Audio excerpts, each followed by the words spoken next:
SPO digital marketing நிறுவனத்தில் part time ஜாப்பில் பணிபுரிய தங்கள் பெயர் மற்றும் கல்வி தகுதியை 9994104160 என்ற எண்ணிற்கு வாட்ஸ்அப் அனுப்பி முழு தகவலையும் பெறுங்கள்.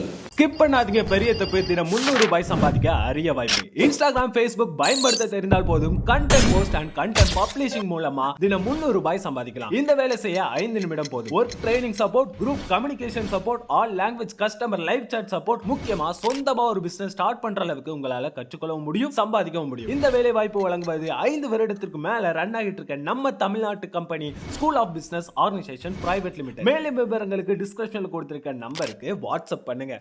வணக்கம் ஃப்ரெண்ட்ஸ், இன்றைக்கி நாம் இந்த வீடியோவில் என்ன பார்க்க போகிறோம், நம்மளுடைய பர்சனல் பிசியில் யூஎஸ்பி போர்ட்டை எப்படி பிளாக் பண்ணலாம் அப்படிங்கிறத பற்றி பார்க்க போகிறோம். யூஎஸ்பி போர்ட் அப்படிங்கிறது நம்ம பென்ட்ரைவ் யூஸ் பண்ணுறோம் இல்லையா. சரி, நம்ம இல்லாத டயத்தில் நம்ம பிசியில் வந்து யாரும் பென்ட்ரைவ் போட்டு இது காப்பி பண்ணக்கூடாது, இல்லை இருக்குது வேறு எதுவும் யூஸ் பண்ணக்கூடாது அப்படின்னா அந்த யூஎஸ்பி போர்ட்டை பென்ட்ரைவ் வந்து கனெக்ட் பண்ணால் அதை வந்து டிசேபிள் பண்ணுற மாதிரி எப்படி செட்டப் பண்ணுறது அப்படிங்கிறத பற்றி பார்க்க போகிறோம்.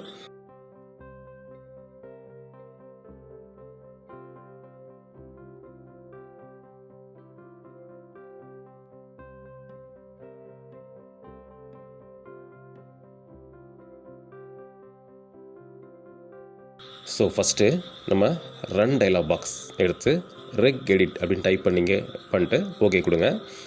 இதில் பண்ணும்போது கவனமாக பண்ணுங்கள். இதில் ஃபஸ்ட்டு அந்த லோக்கல் மிஷின்ஸ் அப்படின்னு இருக்கு இல்லையா, லெஃப்ட் சைடில் அதை கிளிக் பண்ணிங்கன்னா கீழே சிஸ்டம் அப்படின்னு இருக்கும், அதை கிளிக் பண்ணுங்கள். அதுக்கடுத்து டாப்பில் கரண்ட் கண்ட்ரோல் செட் அப்படின்னு இருக்கும், கொஞ்சம் டாப்பில் வரணும்.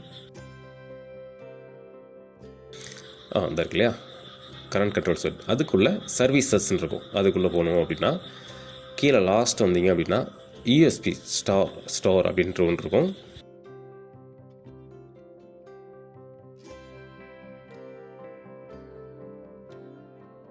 இதில் ரைட் சைடில் பார்த்தீங்கன்னா ஸ்டார்ட் அப்படின்னு இருக்கும், அதை ஜஸ்ட் நீங்கள் டபுள் கிளிக் பண்ணிங்க அப்படின்னா அதில் வந்து ஒரு வேல்யூ காட்டும்.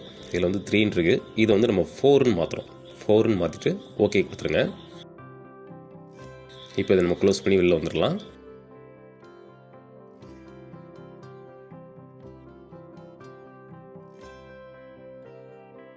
நம்ம பிசியை ஒரு வாட்டி ரீஸ்டார்ட் பண்ணோம் அப்படின்னா இந்த யூஎஸ்பி போர்ட் வந்து இப்போ பிளாக் ஆயிரும்.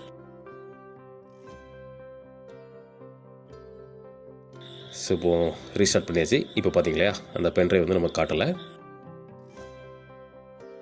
இப்போ நமக்கு அந்த ஸ்டோரேஜை தான் நம்ம ஆக்சஸ் பண்ண முடியாதே தவிர இதில் வந்து நமக்கு பவர் வந்து வரும். ஃபார் எக்ஸாம்பிள் நீங்கள் வந்து இப்போ இதில் எது ஸ்பீக்கருக்கு ஒரு யூஎஸ்பியோ இல்லை மொபைல் சார்ஜர் பண்ணணும்னா அந்த மாதிரி யூஸ் பண்ணிக்கலாம்.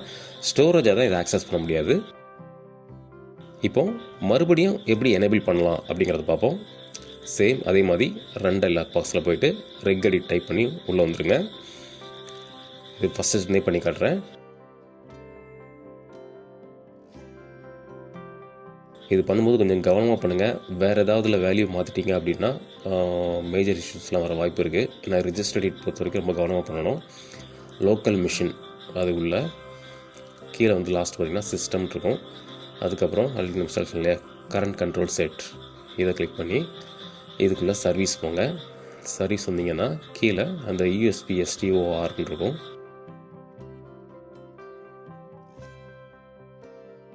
இதுக்குள்ள சேம் அந்த ஸ்டார்ட் இருக்கு இல்லையா, அதை டபுள் கிளிக் பண்ணுங்கள். நம்ம லாஸ்ட்டாக சேஞ்ச் பண்ண வேல்யூ 4 இருக்குது. இப்போ மறுபடியும் 3 மாற்றி ஓகே கொடுத்துடலாம். இதை க்ளோஸ் பண்ணிடுவோம். இப்போ மிஷின் ஒரு வாட்டி ரீஸ்டார்ட் பண்ணோம் அப்படின்னா நமக்கு வந்து யூஎஸ்பி எனேபிள் ஆயிரும். ஓகே, இப்போ வந்துட்டு பார்த்தீங்களா டிடெக்ட் ஆகுது. தேங்க்ஸ் ஃபார் வாட்சிங்.